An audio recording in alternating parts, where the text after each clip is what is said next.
Untuk mengolah sari mengkudu, mengkudunya harus kita bersihkan ya. Kita cuci di air mengalir, lalu kita pastikan jangan ada kotoran. Karena proses di awal ini penting sekali untuk memastikan di kedepannya selama berlangsung proses itu tidak ada kontaminasi. Yang membuat gagal itu biasanya karena tumbuh jamur.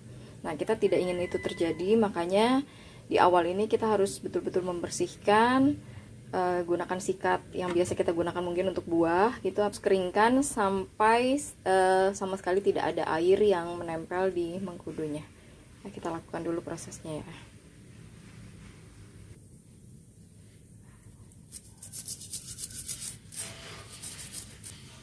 Dan pilih mengkudu yang sudah matang atau minimal sudah 80% matang ya, seperti ini. Ini juga belum semuanya matang tapi sudah matang, sebentar lagi matang. Nah, ini sebetulnya cukup bersih karena ini mengkudunya nggak jatuh di tanah ya, dipetik. Jadinya biasanya kalau yang kotor banget tuh kalau sempat di tanah lama, sebetulnya juga bukan kotor tapi kita khawatir sempat mungkin kena kotoran hewan gitu. Itu aja sih. Oke, setelah ini kita akan cuci di air mengalir, lalu kita keringkan ya.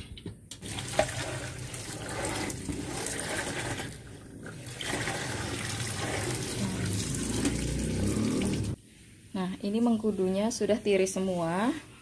Saya udah siapkan toples ya, seperti ini, toples kaca plus tutupnya. Jadi ada tutupnya juga nanti karena harus rapet kita tutup prosesnya anaerob. Lalu mengkudu ini saya masukkan semua semuatnya ya, jangan dipotong, dalam keadaan utuh aja seperti ini.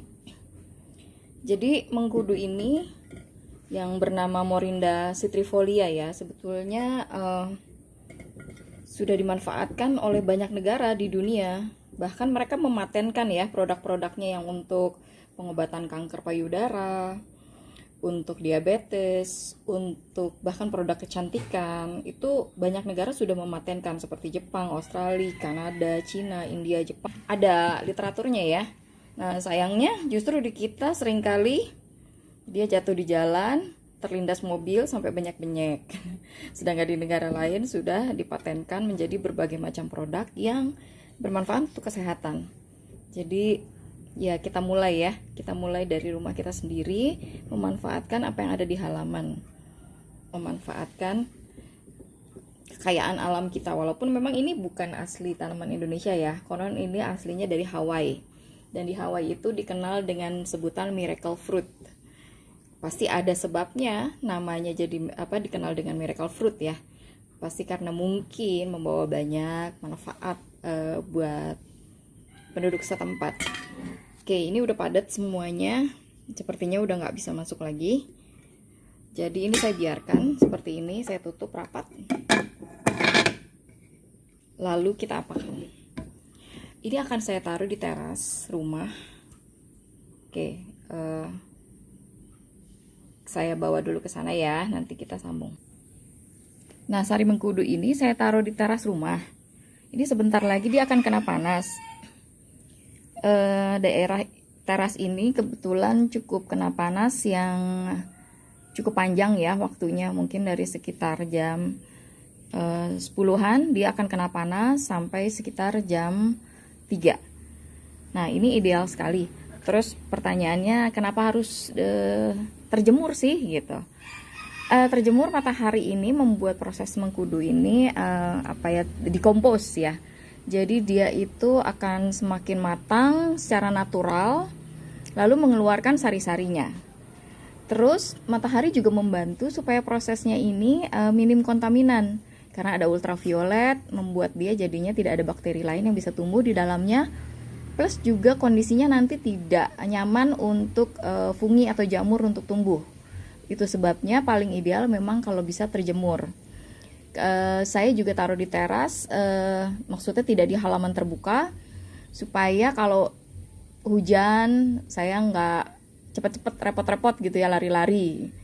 Atau saat saya keluar rumah misalnya saya udah kepikiran, waduh mengkudu saya kehujanan gitu. Walaupun sebetulnya kalau tertutup rapat seperti ini, kehujanan pun sebetulnya aman.